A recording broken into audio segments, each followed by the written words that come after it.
Welcome to another unboxing video from theplayersaid.com. My name is Grant. Today I'm taking a look at a very end of 2023 new release called Napoleon's Eagles 2. And I know it doesn't say that anywhere on the box, but this is the second game in this series. The 100 Days, so this covers the Waterloo campaign, Qatre Bras, Ligny, Wavre, and Waterloo, and I know my pronunciation is atrocious, so give me a break. The game is designed by Christopher Moeller. So Chris did the quad pack on the American Civil War 1862, Brother Against Brother, also from Compass. We've played that very fun bucket of dice style game. He's also got Burning Banners, the fantasy war game that's coming out, also from Compass. And this series he also is doing, and this is a historical card game. So the game really only has cards and it's kind of battle back and forth.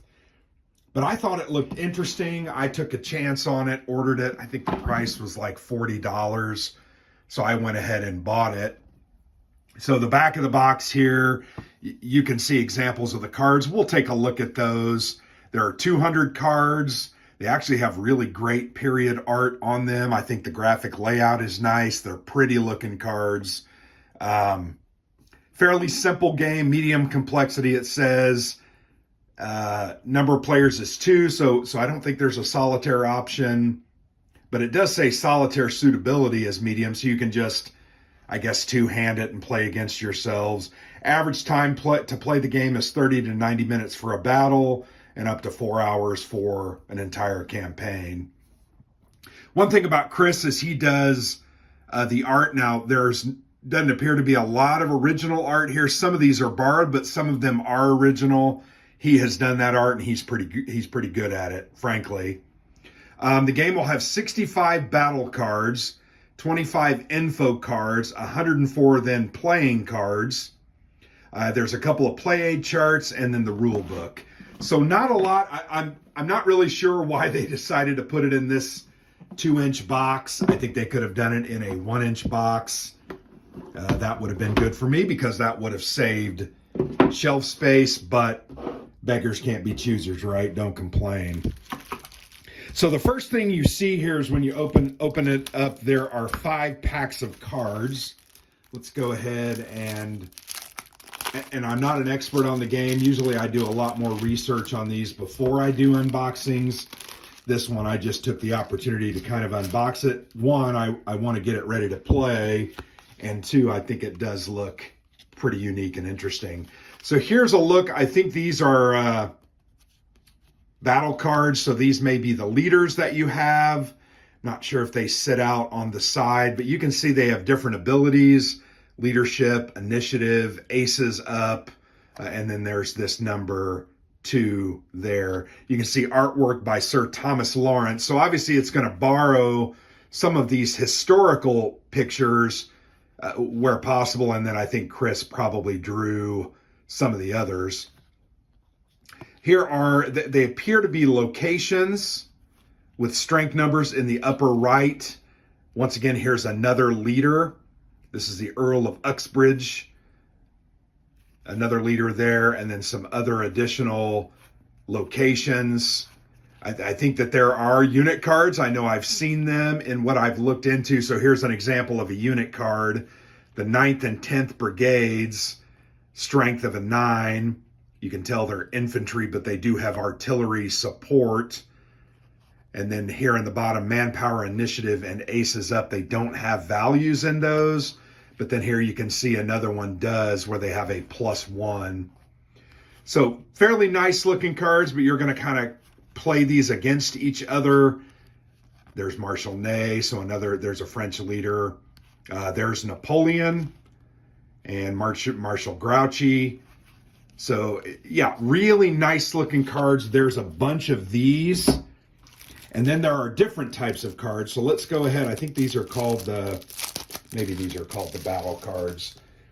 I'm going to turn these over on the back because these look very different than these cards. These guys have a nice back on them. These are obviously the French blue, and then the Anglo Alliance forces is red. So let's go ahead and just look at these. So yeah, they have different letters and numbers on them. Not sure how those work together, but they do look pretty nice. Lots of different information. Pretty well laid out. There's a bunch of these, and they are going to be used once again in the combat, in the battles. So there are 2 decks of those. These look like information cards that I had mentioned. They probably show the status, out of command, reserve, etc. These are demoralization cards. So obviously they're going to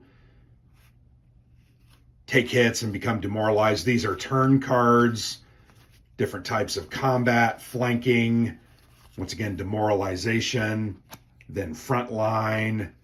So on the back there, it says declared battle.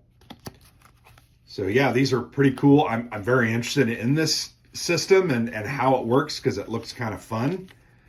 More of those battle cards there at the end of that deck. But yeah, you're looking at a card-based game. Let me get these open and I'll show you what these are as well. Really feel like I kind of bought that. Well, I can't get it open, so I'm going to move on. But I bought this game, one, because I like Chris Muller as a designer, but 2, it was a Napoleonics card game. How can you go wrong there? So these are more locations again, and then that's an out of command allied reserve card. Not sure, those might be replacement cards because I saw some things online about that. So I'm going to hold those out separately. Now that we've seen all the cards, I'm going to go ahead and show you the rule book and the player aids. There is no map per se, but there are kind of some formation cards. Nice looking rule book. Matches the cover. Got lots of good information there. Good introduction on the game, the components, the cards, how they're used and how they work. Combat units and terrain abilities. Those are the different symbols that we saw on those cards.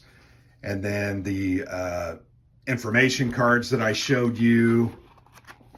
Explains how that all works. And then these are the scenarios. So they kind of set up the scenarios, talk about how the game's going to play, its number of turns, etc. Probably also gives you the units.